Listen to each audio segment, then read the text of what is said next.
जय हिंद दोस्तों, क्या हाल चाल है आपके। स्वागत है आपका आपके अपने ही यूट्यूब चैनल पर English with Sunil dB sir. हमने अभी तक पिछले वीडियोस में नाउन के बारे में डिस्कस किया था। आज हम डिस्कस करने वाले हैं पार्ट ऑफ स्पीच का एक बहुत ही इम्पोर्टेंट टॉपिक जो नाउन के बाद हम पढ़ा करते हैं, दैट इज प्रोनाउन यानी सर्वनाम। सर्वनाम पढ़ना अंग्रेजी बोलने वालों के लिए भी, लिखने वालों के लिए भी, सबके लिए बहुत इम्पोर्टेंट है। और यदि हमें समझ में आ जाए कि सर्वनाम कहते किसे हैं तो उनके काइंड्स को समझना भी इजी हो जाता है। साथ ही साथ में प्रोनाउन की इम्पोर्टेंस कितनी है ये अभी हम समझने वाले हैं। जैसे नाउन जितना इम्पोर्टेंट है उससे कहीं ज़्यादा प्रोनाउन इम्पोर्टेंट है।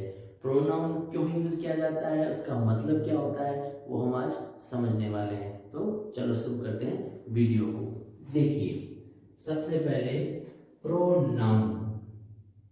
प्रोनाउन देखिए, आपने मोबाइल फोन में देखा होगा, जब एक कोई फोन आता है उसकी जगह लेने के लिए उसका फिर प्रो वर्जन आता है ना। उसी प्रकार से देखिए इसके नाम के अंदर ही क्या शामिल है, प्रोनाउन। नाउन, हाँ नाउन से मुझे याद आया, यदि आपने नाउन वाले मेरे वीडियो नहीं देखे तो वो जरूर देख ले, ये आसानी से समझ में आएगा। देखिए इसको हिंदी में कहते हैं सर्वनाम। क्या कहते हैं, सर्वनाम। फिर मैंने आगे लिखा है सब्स्टिट्यूट ऑफ नाउन, यानी नाउन की जगह पर काम आता है। हिंदी में भी आप सब लोगों को पता होगा, प्रोनाउन यानी सर्वनाम संज्ञा के स्थान पर काम आने वाले शब्दों को सर्वनाम कहते हैं। ठीक उसी प्रकार से अंग्रेजी में भी आप देखिए, words those are used in place of a noun और नाउन फ्रेज। नाउन या नाउन फ्रेज की जगह पर काम आने वाले शब्द प्रोनाउन होते हैं, सर्वनाम होते हैं। अब मन में सवाल आएगा कि भाई बड़ी मुश्किल से तो नाउन पढ़ा है, अब ये प्रोनाउन का है को पढ़ना, तो रीजन क्या है यूज करने का। देखिए वाई यानी क्यों, टू अवॉइड रिपीटिशन, है ना। रिपीटिशन को अवॉइड करने के लिए प्रोनाउन को काम में लिया जाता है। देखिए जैसे एक सेंटेंस, दो तीन सेंटेंस देखते हैं। जैसे पढ़िए, आप भी साथ साथ पढ़ने का प्रयास कीजिए। दीपक इज अ गुड मैन। दीपक एक अच्छा व्यक्ति है। दीपक प्लेज चेस। दीपक शतरंज खेलता है। दीपक लव्स दीपक्स पेरेंट्स। दीपक के माता पिता से प्रेम करता है। दीपक्स पेरेंट्स लव दीपक, और दीपक के माता पिता दीपक से प्रेम करते हैं। तो प्रोनाउन का यूज क्या है इसमें हमको पता चल गया कि एक ही नाउन को बार बार यूज करेंगे तो थोड़ा इम्प्रैक्टिकल लगता है, थोड़ा सा अननेचुरल सा लगता है। उसको नेचुरल करने के लिए हम किसको यूज करते हैं, नाउन के स्थान पर प्रोनाउन को यूज करते हैं। जैसे देखिए हमें जैसे टू अवॉइड रिपीटिशन, अब कुछ एग्जांपल्स लिखे हैं, हालांकि खूब सारे 8 प्रकार के होते हैं, एक एक करके हम सब समझेंगे। जैसे कौन कौन से हो सकते हैं, ही, सी, हिम, यू, मी एटसेट्रा। अब दीपक के स्थान पर अपने प्रोनाउन को इनमें से कुछ काम लेके देखते हैं। जैसे दीपक तो सबसे पहले नाउन है, वो तो अपने को यूज करना ही होगा क्योंकि दीपक के बारे में बात कर रहे हैं। लेकिन इज अ गुड मैन, दीपक एक अच्छा व्यक्ति है। आगे लिख दिया कि दीपक प्लेज चेस। दीपक क्या खेलता है, शतरंज खेलता है।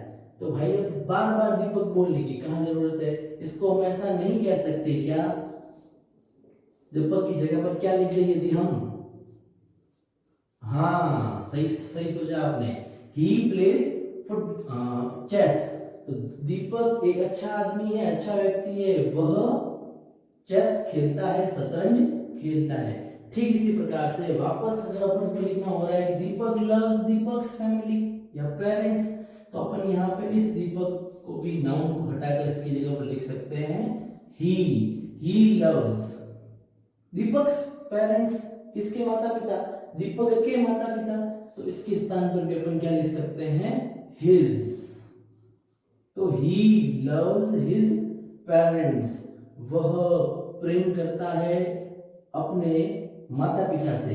फिर क्या है, उसके पेरेंट्स भी, उसके अभिभावक भी उससे प्रेम करते हैं। तो भाई दीपक लिखने की जगह पे फिर अगेन अपन क्या लिख सकते हैं, हिज पेरेंट्स लव। अब यहाँ पे दीपक क्योंकि ऑब्जेक्ट की जगह पर आया है तो क्या लिख देंगे हम, हिम।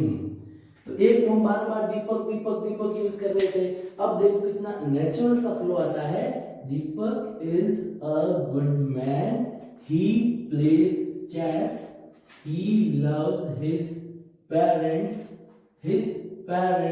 Love him.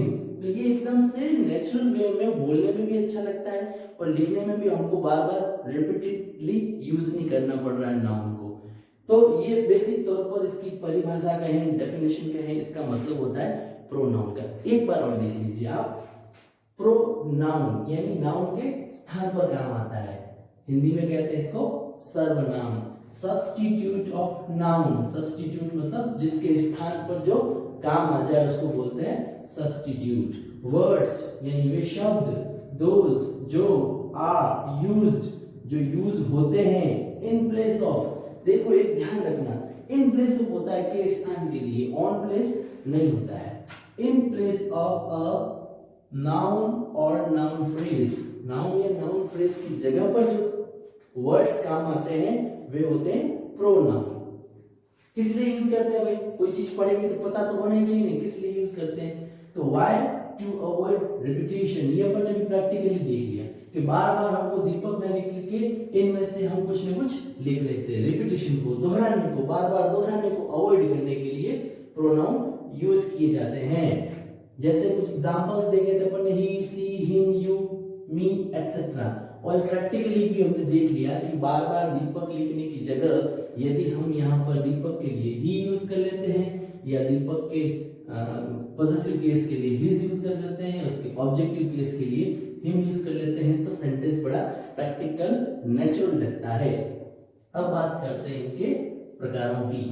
देखिए प्रोनाउन अगर आपको समझ में आ जाते हैं तो बहुत अच्छी बात है, क्योंकि उसको स्पीकिंग में यूज करना बहुत इजी रहता है। दूसरी चीज, प्रोनाउन तभी समझ में आएंगे जब हमको नाउन समझ में आएंगे।